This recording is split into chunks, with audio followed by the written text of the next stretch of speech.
Good morning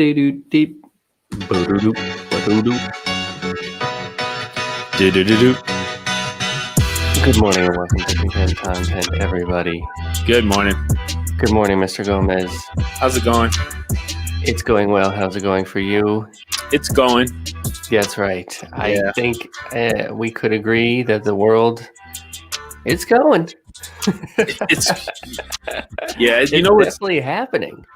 I wasn't even thinking of that. It's like sometimes there's enough going on. Oh, interpersonally, that's what I meant. Yeah. Yeah, just within my little world. I don't have time to consider much else. Quite honestly. That as much as going on in the world, it's like it's just another layer of the onion, man. It's crazy. I don't even know what to say about that.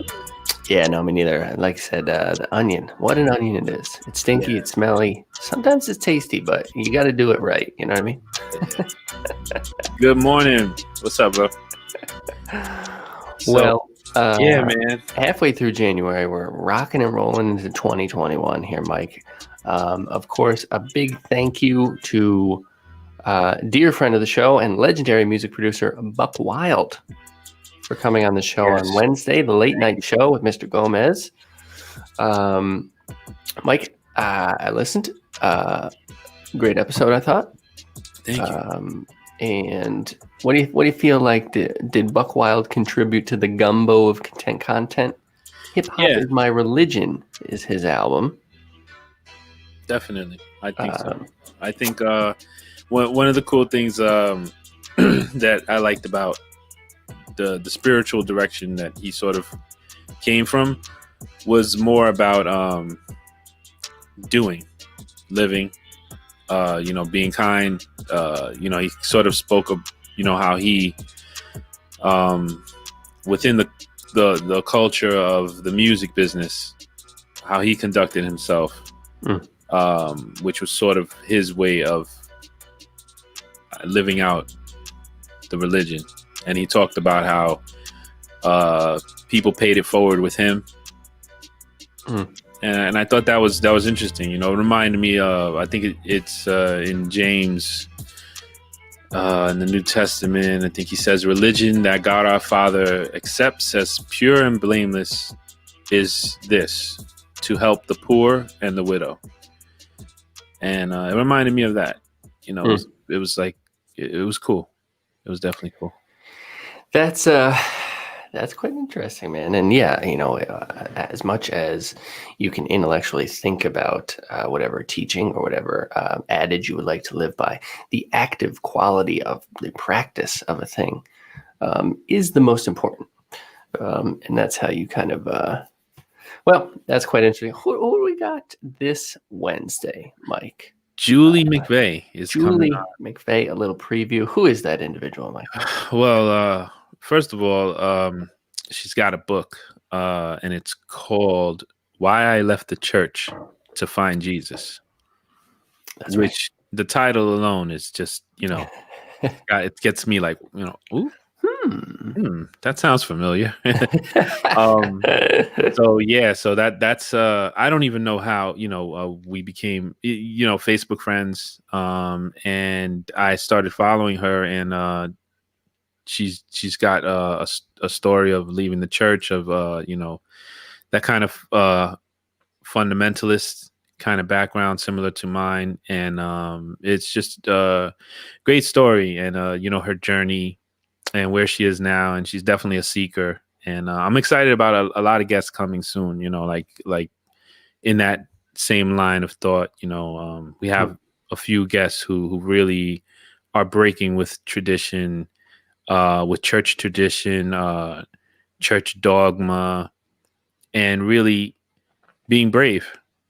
It's a form of bravery, when you're indoctrinated with all these ideas and all these different things, that are kind of like either you believe this or you're gonna go to hell kind of vibe, And to go against that, it's it's quite a journey when you're really in it and you really believe it, to unbelieve it and unpack it. And a popular thing in Christianity now is deconstructing. Mm. like a super popular word. She even has she has some sweaters and t-shirts she has online. One of them is deconstruct or self-destruct, something like that. Ooh, okay, And yeah. All so it's right. pretty cool. It's a movement within the culture of Mhm. deconstructing, and it's actually it tunes in very nicely with our topic for today. Even I was just gonna say that. Deconstruct or self-destruct. yeah, yeah, man, I like that. I like yeah. that a lot. So tune in Wednesday, 7 p.m. Julie McVeigh. It's going to be another fantastic episode, of course. That's our late night. It's on so late. Yeah, Oh, oh my it's god, the for us. latest. I mean, it's 6 hours past my bedtime. I go to bed at 1 p.m. On a normal night, which is why I've at 8 a.m. here on Sunday. I've been up for 5 hours already. I have the sleep schedule of an owl. And I can turn my head just like an owl too. I can look completely behind me if I want to. The thing they don't realize is you're telling the truth. Yeah, that's true. That's right. I wouldn't lie to you here on Sunday morning. Not on God's day, okay, guys? um, well, it's funny you should mention all that, Mike, because just to briefly recap last week, for those that didn't tune in, we had a big discussion on the big F word, and that's faith, folks. It's got a bad rap nowadays, but the fact of the matter is you got to have faith in something. And the fact of the matter is almost everybody does have faith in something. What we nailed down, I'd like to think, if I could crystallize it in this moment now, is that what faith is, because that's the main question, because it has all these sentiments paperclip to it now in a modern American context that may or may not be true. But everybody got faith in something. Pfizer has faith in science, even though they're not currently winning, as we discussed. Hopefully they will. Because I don't know about you, Mike, I would like to go to a dirty bar at some point. Oh yeah, trust me. A couple black and tans in the middle Black, of the day. you know me. Black and tan immediately. Yeah, Let's right get 'em away. open. The sacrament, my friend. Yeah, man, I'm missing that one. Me too.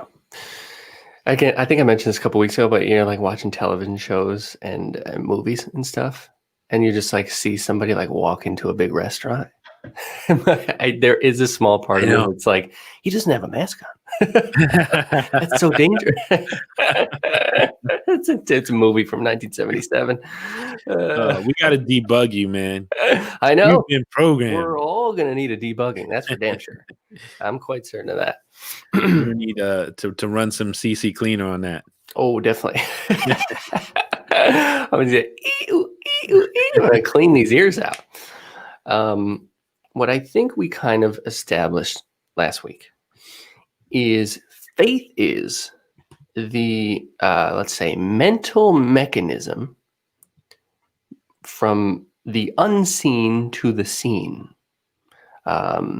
So faith deals with the realm of things unseen, yet sometimes intuitively felt. And maybe you have to be a little bit delusional at times. Maybe you have to believe in something that nobody else will tell you is a good idea at the time. And there is good faith and bad faith, as you delineated last week as well, Mike. People have had faith in bad things, of course. But that's really what faith is. It is rooted in the material circumstance, because if you're actually going to manifest something that does not currently exist, you need to be somewhat realistic about having a process to get there. But the mere fact, the mere recurring thought that I think this could be a thing, I believe in this, that's faith, which is a tremendously powerful, dare I say, scientific concept. So pulling back even further, this somewhat naturally leads us to the discussion of, where does faith come from? Who are we in relation to that force, let's say, those mental patterns? And then it led us to the biggest question that Contend Content, I think, could possibly ask, and an important one to ask at the beginning of the year, especially that we kind of know what we're doing around here in Contend Content, Mike, dare I say. Now, I'm probably going to mess it up now that I said that, but what is God? Who is God? Have you seen him? Did he text you back? I've been texting this guy all week. Now, this is the most loaded of religious questions. Mm-hmm. People have gone to war over this question. Mm-hmm. People continue to go to war over this question, for the record. Yeah. And I think this is an important question to have a universalist answer to, dare I say, because what I think is tied up in believing in some sort of God, something else, that can give a person more faith in a bigger picture of existence, that we're not just random turds flying through space, that we can then manifest more positivity and compassion in our own lives if we think there is something a little bit more. And isn't it so much easier to be negative and to not care about anyone or anything if you think it's just a mistake that we're here anyway? And that, who cares, man? I'll just be violent and terrible to everyone because, and there would be no, repercussions from that because it's just a mistake, man. I don't know, who cares? That is a very destructive attitude. So in this discussion, Mike, I think at times I'm going to play devil's advocate. And because, shit, sorry, we're doing the show.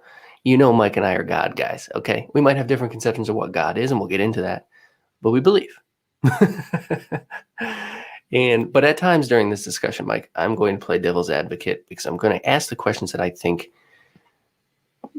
certainly modern Americans would push back against and say, well, no, but haven't you thought about the blah, blah, blah? Because I would like to keep this. By the way, I do think about the blah, blah, blah. I can't stop thinking about it. I wake up in the middle of the night, blah, blah, blah. Blah, blah, blah. So I want to play devil's advocate at times. Mm-hmm. I would like to keep this discussion as whatever, like grounded and realistic, and because certainly believing in God, there is a leap of faith. Because guess what? You're not going to meet him unless I don't know, unless you believe in that. But I would like to keep this, as grounded, realistic, as grounded in today's moment as possible. Mm-hmm. Because I think similar to faith now, God has so many other little things paperclipped to it that it's difficult to hammer down exactly what it is. And it's difficult, even more difficult to hammer down a definition that makes people feel good universally. And more importantly, it's difficult to hammer down a definition that I think people agree on, even though it is possible, I think. So with that in mind, when somebody asks you a very broad question, what is God or who is God, Mike, what would your answer to that question be? Well, that's a big question. I mean, for me, God would be the source, creator, where all things flow from. Excuse me. And that, I could keep on about that, but that's the general idea of it. Just the source, what brings us all together. Love would be the attribute that I would love. Wisdom, all these powerful concepts and ideas that we somehow have formed and put together. I feel like are sort of, I guess, the stardust of God. Just wisdom, love, all these things that we know are good, patience, and even everything. It's, so that's why it's like it's hard to answer that, but I would say that's like a nice short answer from me, I think. I would agree with you. I'm fond of saying that, at least in the modern terminology, I think a lot of times the universe as a term and God are sort of interchangeable. I see the universe, God, as this enormous supercomputer of which we are, one tiny little computer chip. I'm not a science guy. Well, I would just like to add a little something about that even. Please do. Because I think we in I can't speak of in the whole world. I'm an American, been here my whole life. Don't know what it's like to live anywhere else. So I can't really speak to that. But I can tell you that the PR people for God in America, they blew it. Yeah, Big I would time. agree. I would agree with that. Yeah, His marketing team, he's got to they fire should those all be people. fired. And I think that's the main reason for the popularization of referring to God as universe, as source, because it's basically this same entity we're referring to, but people who know the bad PR of God, sort of cling to these other terms because it's like they want to separate themselves from this bad God concept. Yes. And that's kind of what today, the show is about, Well, Mike, yeah, now this is almost a different discussion, but obviously part of the reason why we're doing the show is because we believe that there needs to be more of a spiritual component to modern life. If we can learn to love ourselves, we can then and only then bring love into the world. And you and I may disagree about, I don't know if it can be a Christian concept of God that will be the one to sort of permeate and bring more spirituality to the modern American life. Because I personally believe there might be too many things paperclipped to that bad PR, like you were saying. That is it more difficult to strip away all that stuff and say, no, continue to say, no, it's actually this, it's actually this, it's actually this. Or to just come up with a new thing that is kind of that same concept. Yeah. And almost trick people into that. I mean, that's not, you can't trick anyone into spirituality. It's a spiritual, intuitive path. I think for John's comment, he said, "I've always thought of that as a trap question." I don't know which one what he is was God? referring to. What is God? Maybe I think it was yeah. Well, certainly it's the biggest trap there is. Yeah. So yeah, and that question, it's interesting. If anyone out there is interested in that question, on our late night shows, that is going to be explored tremendously with the guests coming up. That is true. We have 3 guests, and that is basically what the conversation is going to be a lot about, because there's I'm going to say all 3 of them are former Christians, and whether or not they are completely away from considering themselves Christian or not is going to be a big part of all those discussions, because they were all serious followers of the faith, in Christianity. But I kind of like to just push off in a little direction. Go right ahead, sir. I want to explain why I think this is such an important topic. Because before we go into too much of the specifics and things, and why I think it's so important, because your concept of God or not God or universe, whatever, this greater entity is, the personality you attach to God, the style, the everything, whether it's an emphasis on following rules, on love, on forgiveness, on retribution, that is going to translate into who you are as a human. Very true. So this idea to me of deconstruction of God, which I picked up along, my journey, leaving the fundamentalist cult and everything, is what I had to do, because I had this idea of which is really this American God, this Judeo-Christian concept of a God who punishes all the time, a God who's never satisfied. You're just this wretched thing. You're no good. You're worthless. But he's going to save you from hell because, see, he's a loving God who puts people in hell. So there's this constant, like, It's confusing. hard to grasp, and it also ends up being something that is passed on into the humans who follow this God. So you people marvel sometimes, and they say, well, how could they follow this Jesus that is supposedly this way?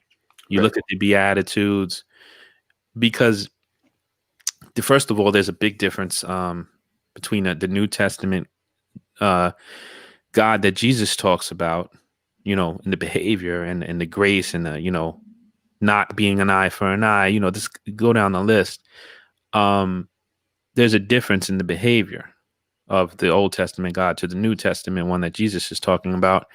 So there's this. I know we overuse this sometimes, but it's a path to cognitive dissonance. It's a path to not knowing what's right or wrong because you're presented with this unclearness.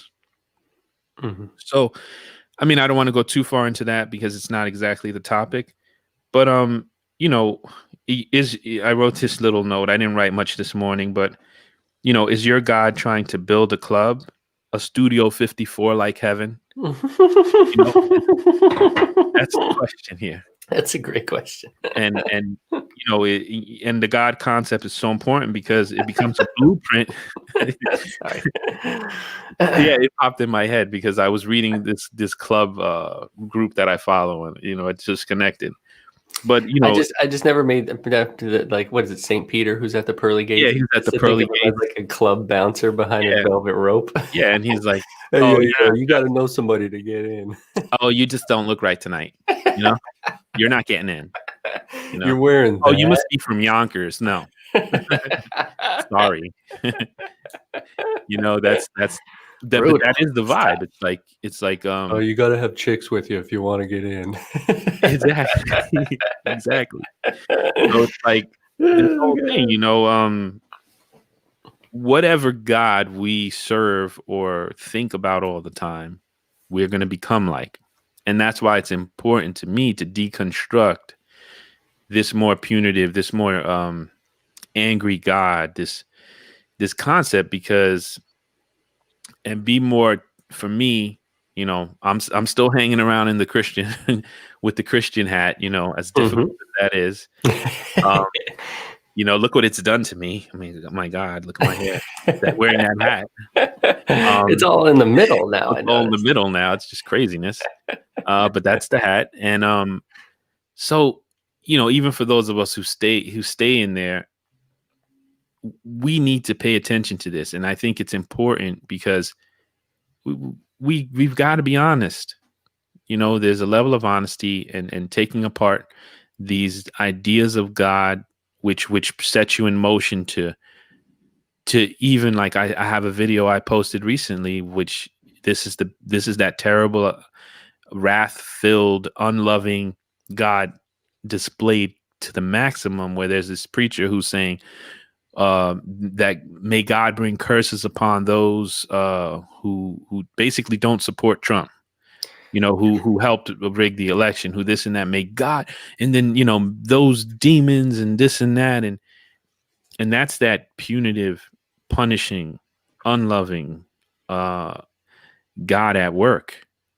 So deconstructing God to me is to start over, to take all these ideas and unprogram yourself, dump it out, and then go on a journey that is only yours, no one else's. It's not a carbon copy. You're not latching on to what someone else said in a book, in a letter from 2,000 years ago. You're going on this journey. It's you. And you're going to not only are you not going to follow someone else's path, but you're actually going to make your own path as you go. You're going somewhere where no one's gone before. And that's after deconstructing, after starting over, that's my journey. And to me, I mean, I'm biased because that's where I ended up. And I think that's a pretty good place to start. And that's why deconstructing is so important. We got to, like we say, don't throw out the baby, with the bathwater. So let's not throw out the idea of God. Let's just admit, this is just my little soapbox here. Let's just admit we've really been bad PR. God help, God save us from his followers, basically. Right. That's the point we're at. We're like, we need to God to save us from his own followers at this point. Right.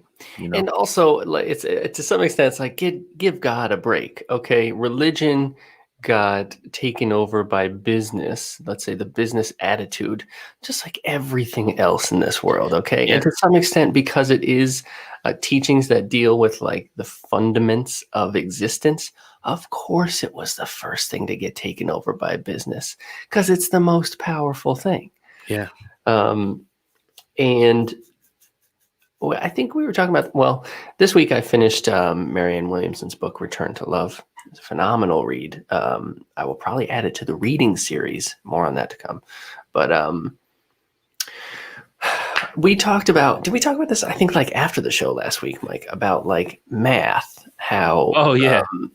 So I want to tie that in, but it's like what Marianne Williamson made me realize was she talks in her book in a Christian context. So she talks about God and Christ and the Holy Ghost. And yeah, I mean, at some point, a person, a spiritual seeker of any sort, has to ask the question that we continually ask on this show. When you go to church, okay, maybe there's a lot of BS there, but is it all lies? Has it completely 110% been completely ruined by business? Or is there something in there that's worth extracting? And what Marianne Williamson made me realize was outside of the context of whether or not Jesus was a real guy and whether or not he was actually spoken to or whatever literally happened, what the Trinity, I believe it's called, represents to a person, what it can represent to a person in a modern context is a terminology and a framework with which to bring yourself inner peace. So however you choose to interpret those teachings, and again, I think it's very much outside of what actually happened. Those semantic issues are hardly worth mentioning. If those terms and that framework brings you inner peace, that's it. That's the name of the game. So if another person has any other framework, any other terminology, whether it's astrology, you're reading the Sunday New York Times trying to figure out what your week is going to be like because you're a Libra rising, whatever, whether you're a Shintoist, whether you're some ancient religion that is you're a pagan or something, whatever, even self-help things or reading Malcolm Gladwell books or whatever, if there are terms that have resonated with you and brought you more inner peace, that's the name of the game. Yeah. And maybe it is the moment, it could be true that the moment you begin to tribalize any teaching, any particularly spiritual teaching, as the one and only thing, you are in fact removing the living quality of a spiritual teaching that needs to be there. Trungpa Rinpoche says the teaching should always be fresh bread. That even though he's, supposedly a reincarnated being from like the year 1100, but he's like, I'm not teaching the same stuff as I was back then. Every time it needs to be grounded in reality, have some material circumstance with which to leap from and take that leap of faith.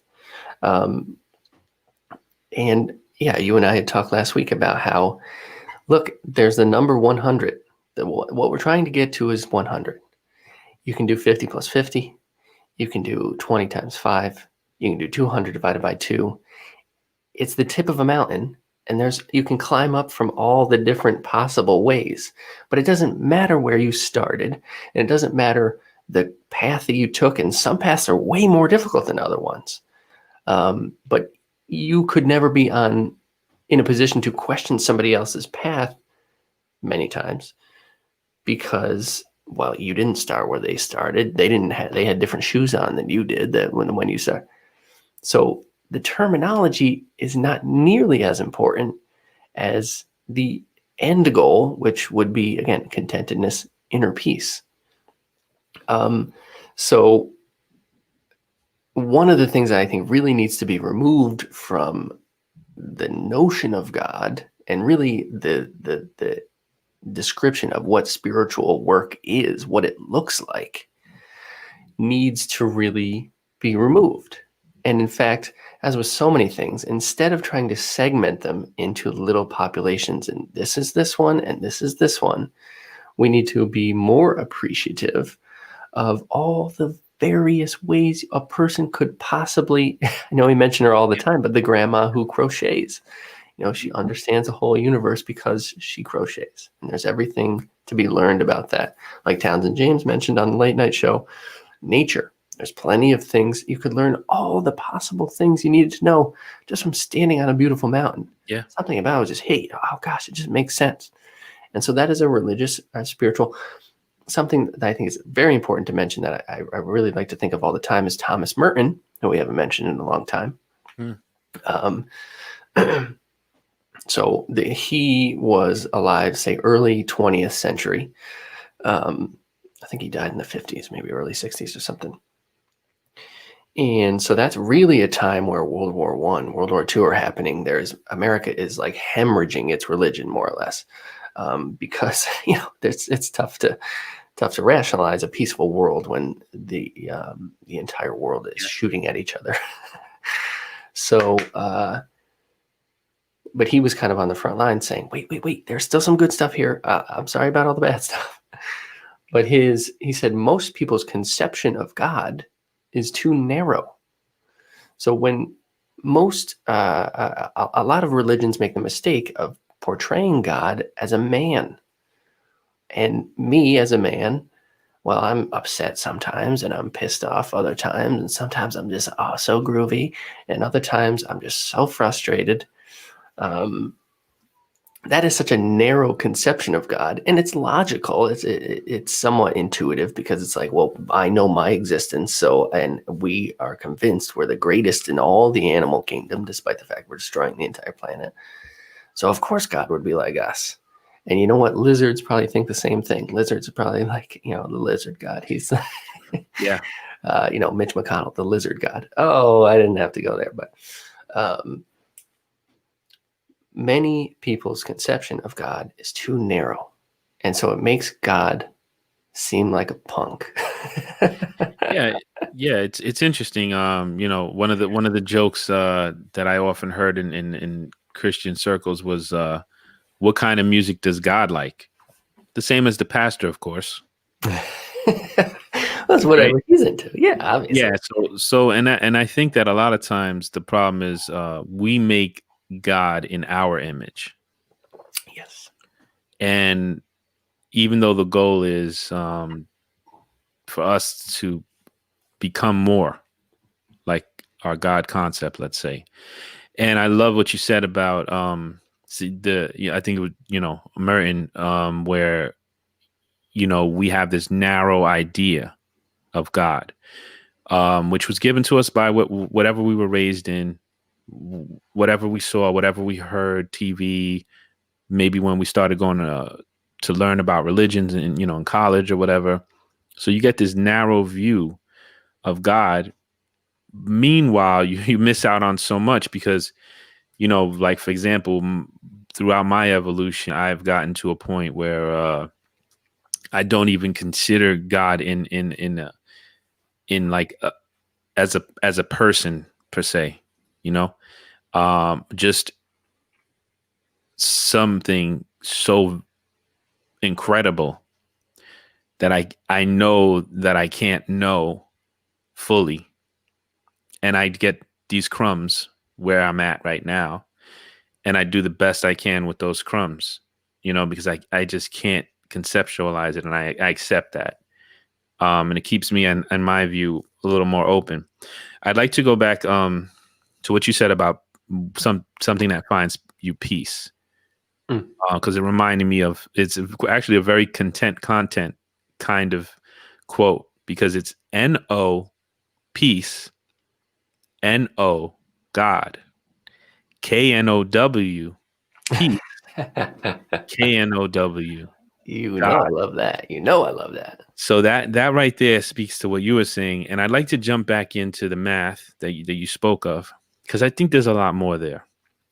When we were talking, it just came up to me. I was in one of my son's, like, he's in those high level types of math in school, and they would go on the board, and it's a very interactive class. The kids do almost all the work.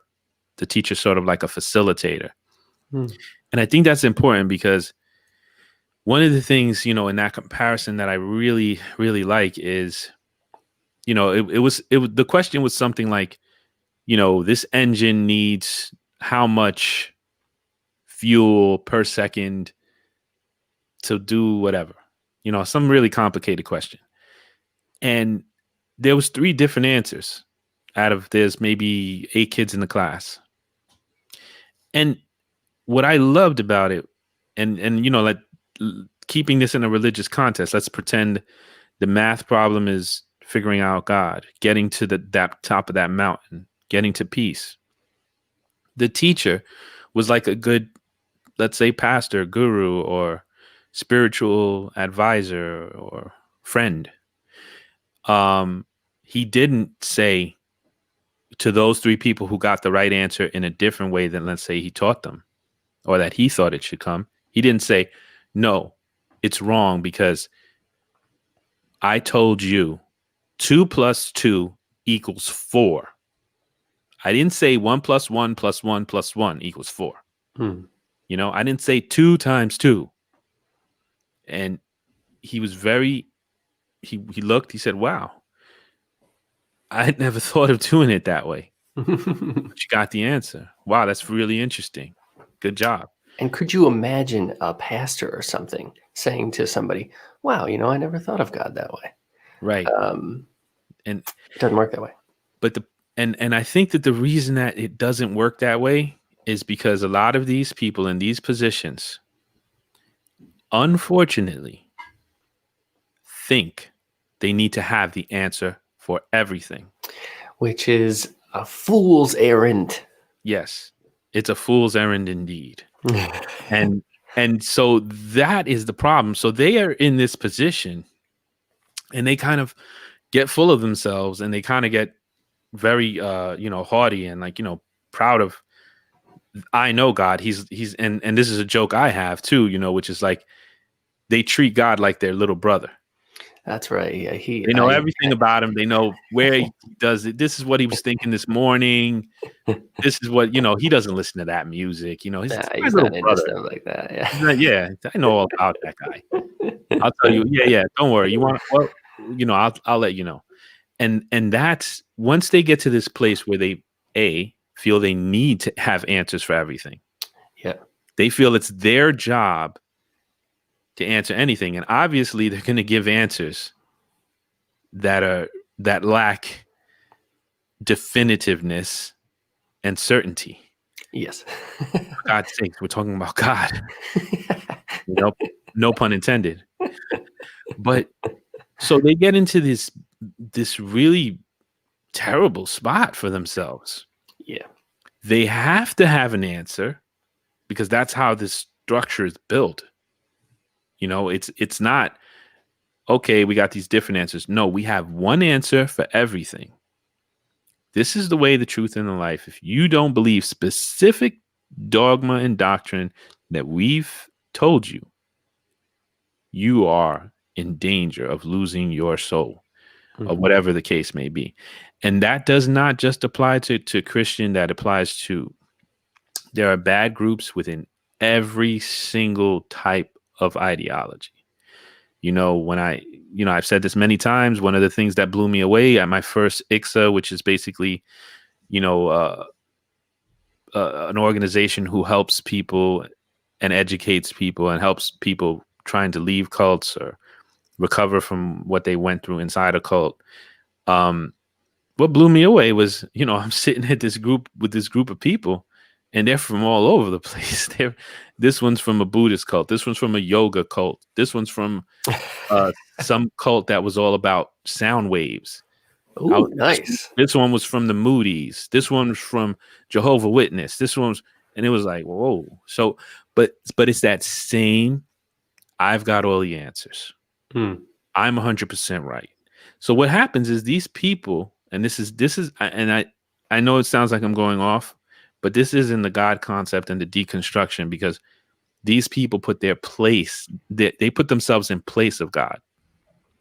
And when they put themselves in place of God, what happens is what we call, in Christianity, idolatry. So the people begin to idolize and put this human in place of God as a mouthpiece for God. And then they believe everything this guy says. So that is also, that is part of the God concept. Because they're having this now. Let's imagine this is why I think deconstruction and why I believe in a new kind of Christianity. There's many reasons why I believe there is potential and for a new kind of Christianity. I think it will happen. It's going to take a long time, maybe, I don't know, decades. I believe it because once you deconstruct, first of all, Christianity's changed. From the first century, it's changed plenty of times. If you look at artwork from this time, that time, you'll see there was an overemphasis on the suffering of Christ. At one time, there was this, there was that, and then this happened and that happened. And we're going to the reason it's still around is because Christianity has never stayed the same. Good point. Yeah, that's the reason it's here. The great thing about, if I can say there's a great thing within it, is that it's reinvented itself constantly. In some in good ways and in some bad ways, but nevertheless, that malleability has allowed it to be prolonged. So that's why I have this sort of endure hope, but the danger, of course, is here's a new kind of Christianity. Now join it because everyone else is wrong. So this new kind of Christianity, to me, part of my now I'm getting into my personal, we were talking more about these concepts, but my personal journey is that by deconstructing and reconstructing and realizing I and all of us have a gigantic role to play in this process, and by not coming up with something that if you don't believe it, you're going to hell, that you can believe. Imagine that you can believe anything you want. This is we're a Christian is obsessed with Christ, obsessed with his teachings, with him in particular, not with Paul. That's my kind of new thinking of a Christianity. You're obsessed with Jesus, not Paul, not Peter, not the Old Testament, with Jesus, not the book, not the Bible, him. And I feel like it could evolve into that. And I hope it would, because that's what it is, someone obsessed with Christ. And if you're truly obsessed with Christ, he did invite, he wasn't dogmatic. He was just about love. And I feel like that is what I've constructed. I admit it. I'm not sitting here saying, oh, I got this truth. And I think that is the key too, to be honest. And as we try to form groups or people that get together out of whatever we reconstruct, I feel like the key to, in my opinion, is to not have that, to claim you have this absolute exact science of God, where if you don't believe in his representation in the Trinity, you're wrong, you're going to hell. That has to stop. And if we can get to the point where we're not shutting people out, We're just pointing. Mm. And if someone can come in, and say, "Oh man, yeah, I got this Buddhist text, man. It really speaks to what you're talking about. What Jesus said." Or I got this other thing, and it's a decision I made, for my reconstruction, to stay in there, and I got it. I've said this many times. And it's funny because Jason's an atheist.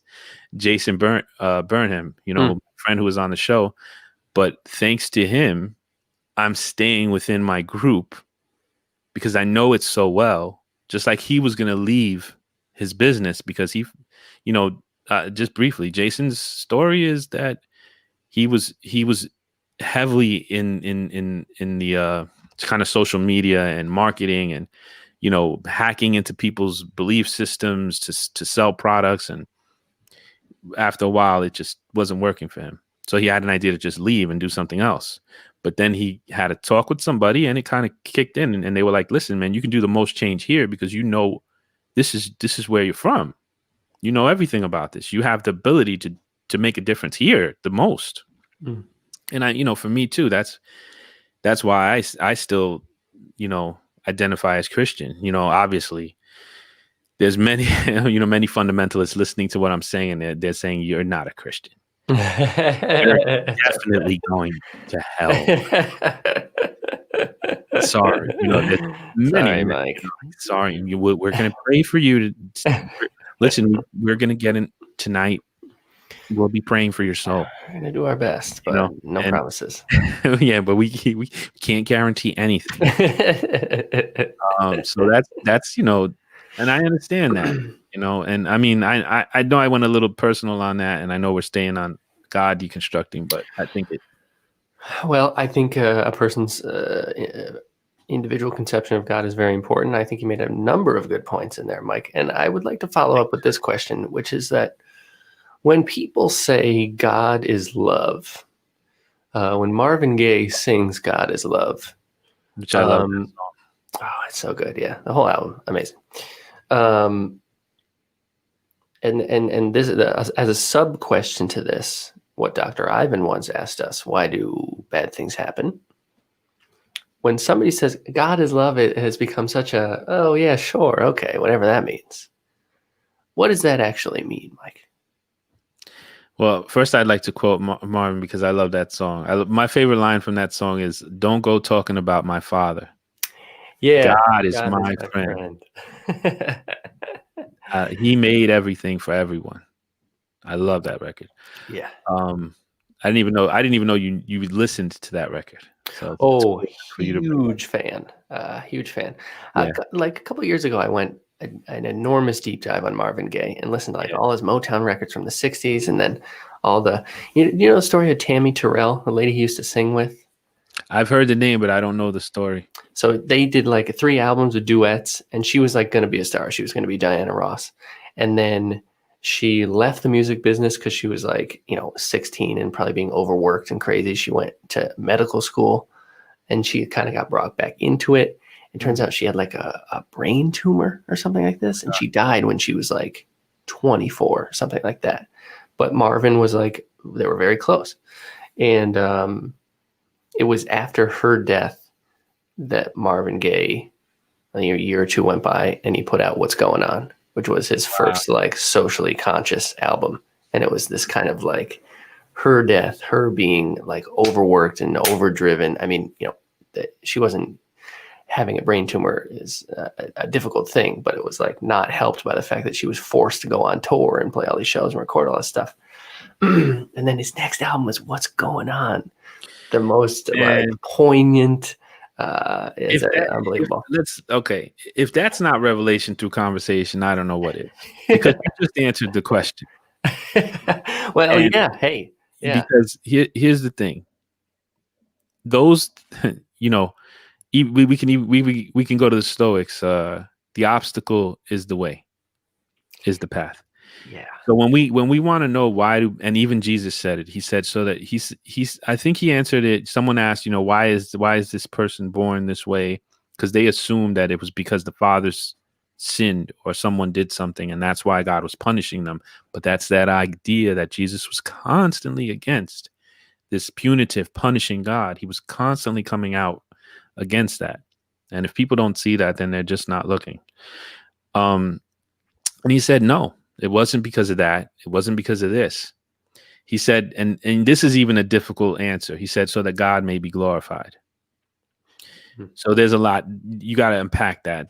That's a whole lot of stuff. But the way that I receive that is look at the music that came from that pain. Let's say what's going on now. What's going on has helped countless people at countless moments, from social movements to I mean, for God's sakes, I've sat there and just remixed the song just for fun.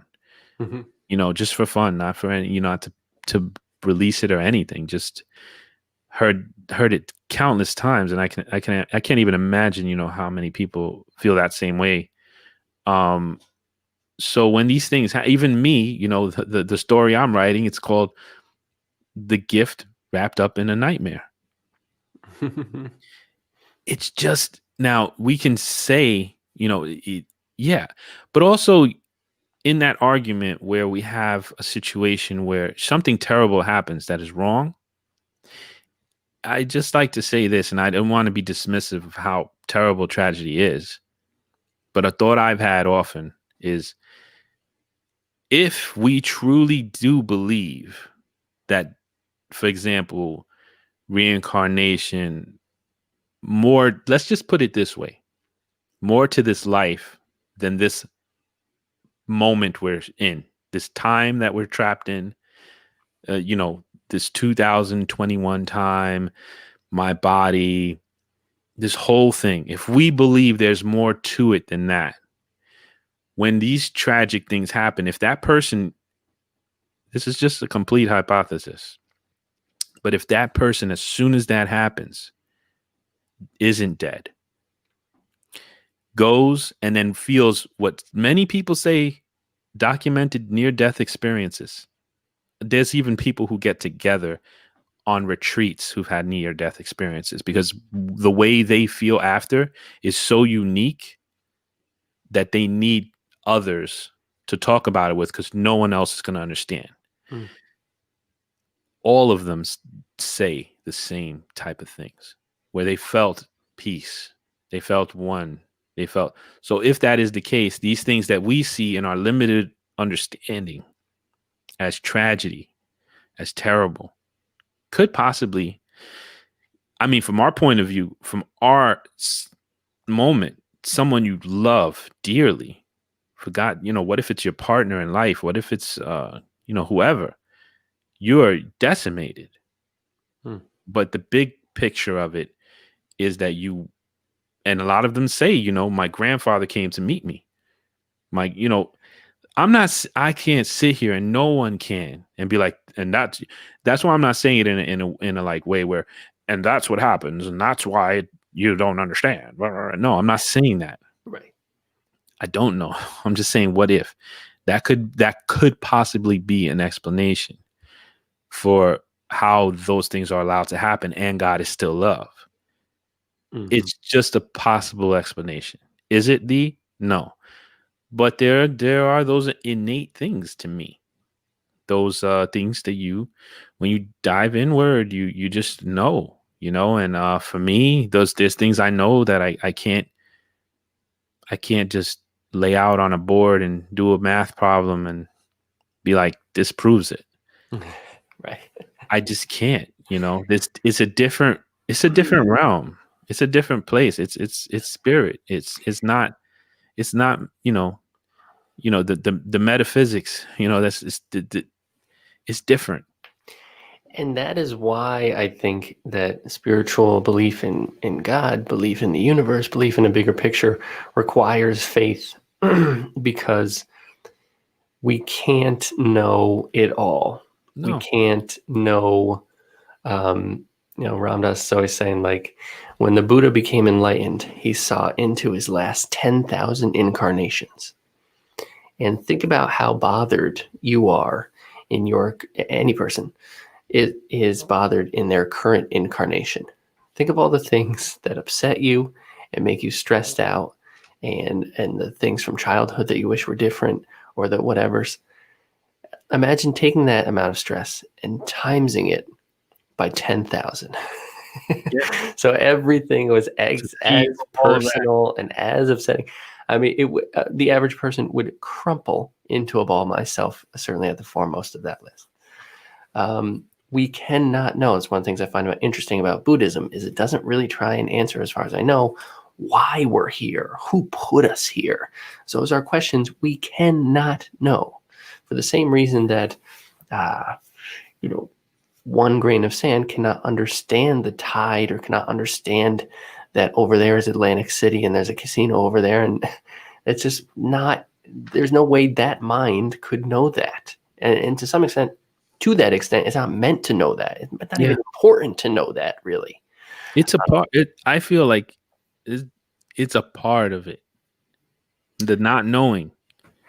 Yes, I've been meaning to say this for weeks. Maybe I did say this, but there's a lady who's kind of with Jack Kornfield and Pema.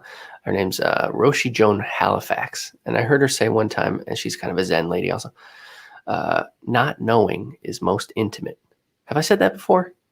I don't know if I I said don't that a think couple so. weeks No, ago. but that But the sounds it's thing right there. that most, the thing at the foremost Damn it. of what all humans have in common is that we do not know. That is the most intimate Yes, but sentiment we all share.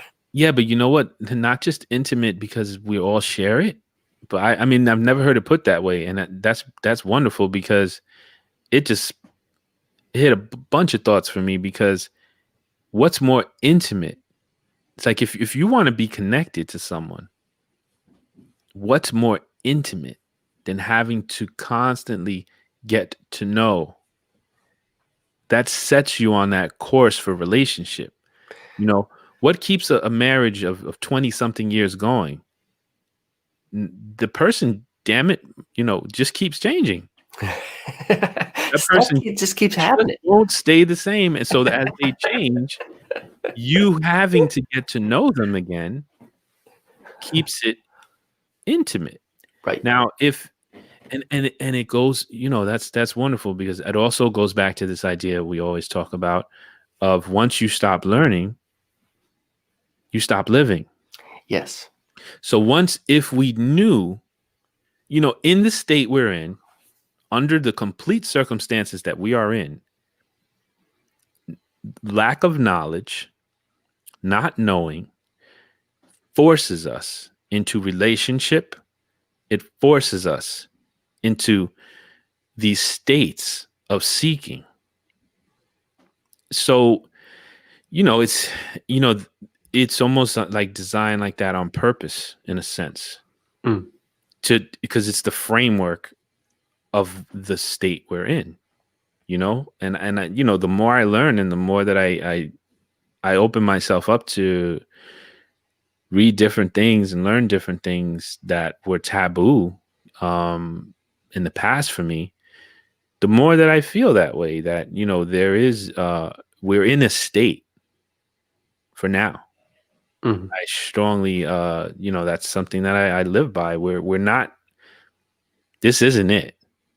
I believe that with everything I am. I have my own evidence, that once again, I can't put up on a board and that someone else would just say, well, you imagine that, or, well, you're just seeing what you want to see. Okay. That's not how I take it, but that's how you take it. And that's fine. That's fine. No problem with that. And so for me, we're the not knowing, well, let's take it back home. The not knowing who God is, not having all the answers for who he is, and that is, to me, the most intimate way to have a relationship with God. I think so. To say, hey, I don't know who I you don't know. are. I don't know exactly your form. Are you what the Gnostics say? Are you like these 7 different characteristics? And then, Sophia is wisdom, or are you, this Trinity? Because even the Trinity is a reflection of beliefs before Christianity.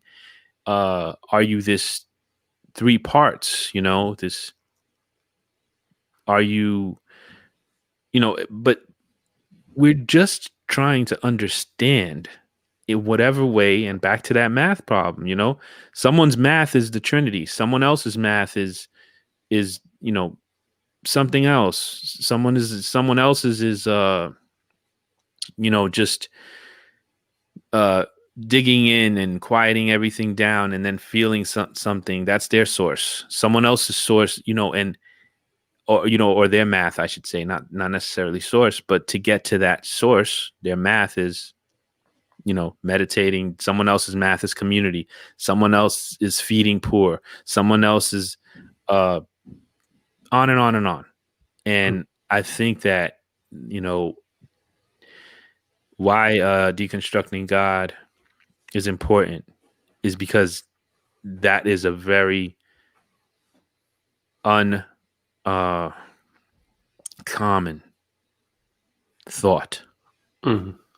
And I do believe that would bring unity, because what if you just, one of the things I like about Pastor Joseph Cortez and his community Crossroads, which, this church we attend, is, I went from this authoritarian guy who knew everything and shamed everyone constantly, and, this terrible leader. And when I went there, they were so fine with saying, well, we don't know. Once I saw that these guys were okay with saying we don't know, I felt a little bit of peace. And I was like, oh God, okay. They don't know something. Right. They're not gonna, there's something these guys don't know. Oh, it was such a relief. Yeah. It's like, they were like, well, we don't know, when they would, maybe the pain and why do people suffer? Why do they pain? He'd have an answer for everything. And he knew exactly why. And if you didn't accept that, then you were, in danger of losing your salvation.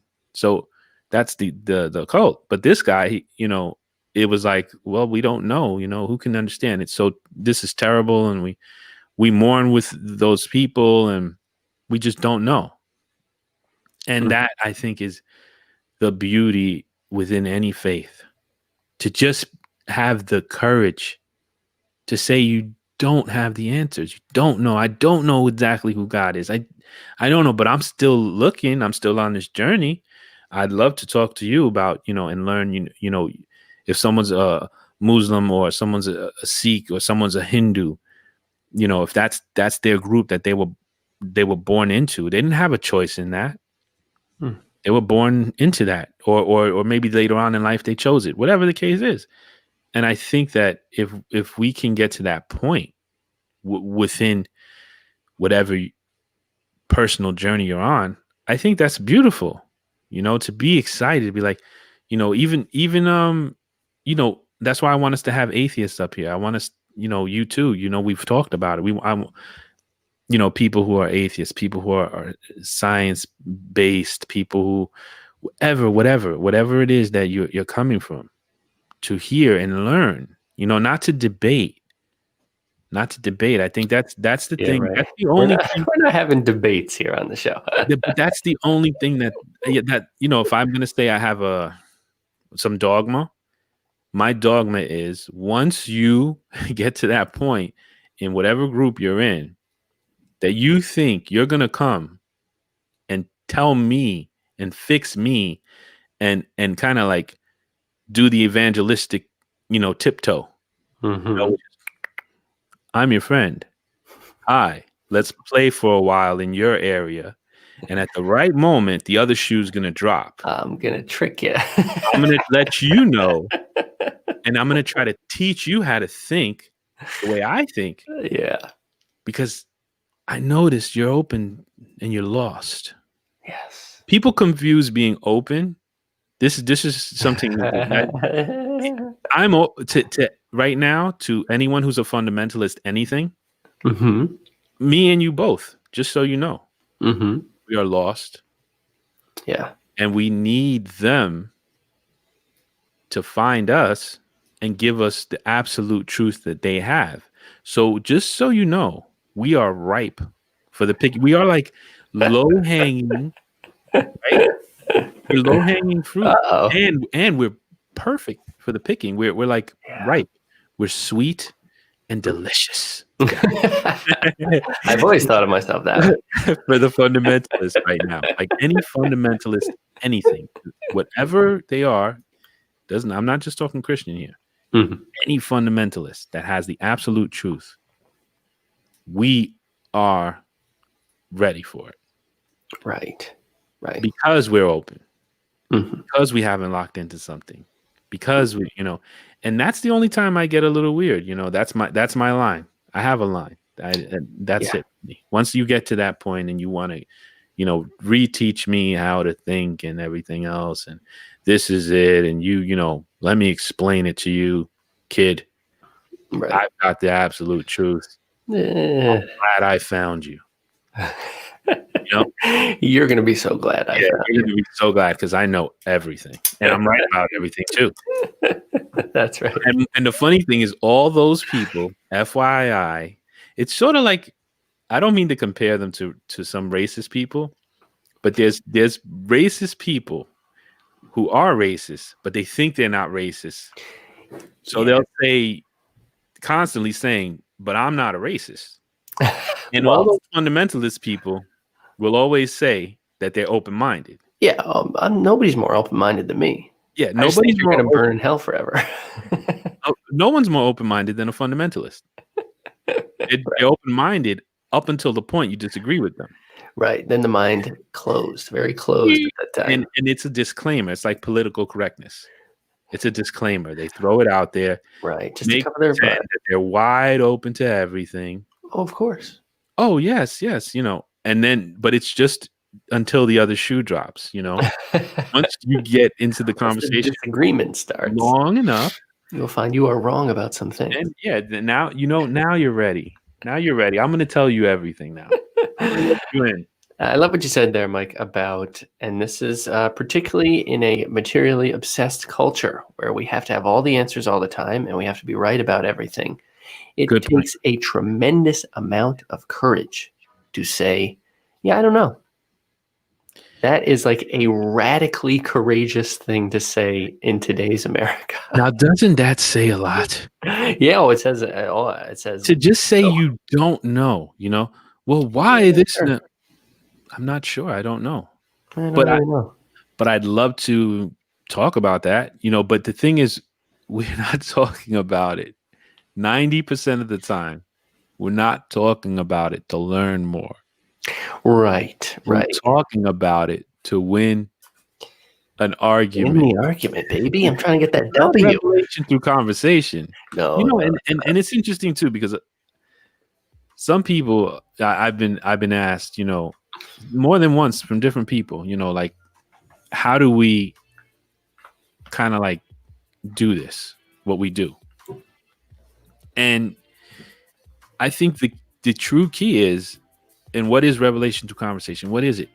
The true key is just not genuinely laying it out there that I don't know. And the fact that I lay out that I don't know and you lay out that you don't know, that's the common ground to be open to things, because as we're talking about them, it's not coming from a place, where I'm like, no, Derek, God is my, God is a plant. Right. And I know he is, because one day I was walking down the street and the tree spoke to me. Mm-hmm. And it said, I am nature. I am God. I am this and that, and you must do this. And then I came and I wrote down all these rules. Mm-hmm. And then I have my own dogma, and it's tree dogma. And we should, whatever. and don't ask me any questions. Right. And don't ask me any questions. And the other shoes drop. And I think as long that's the key to me, as long as you are in that space and you're not pretending, because this is a dangerous thing. People pretend to be in that space. True. Just to seem open-minded. But then they go back and they're like really dedicated to their absolute truth. Right. They heard you, but they didn't Yeah. really listen to you. Yeah, because and I think that is the only way to have this like constant growth, this constant conversation, this constant movement. Mm. Because you can't, once you we say this over and over, but it can't be said enough. Once you reach the point where you think you know, you've stopped living. Yeah, that's a dangerous spot to be in. And on that note, let's stop the show. And good morning, Barry. And we didn't read too many comments, so let's read this last one. Barry says, "Good morning, guys. Great point, Shok. LOL, so true." Hey, I'll take it. I'll take it, brother. And we'll see you guys next time. Peace.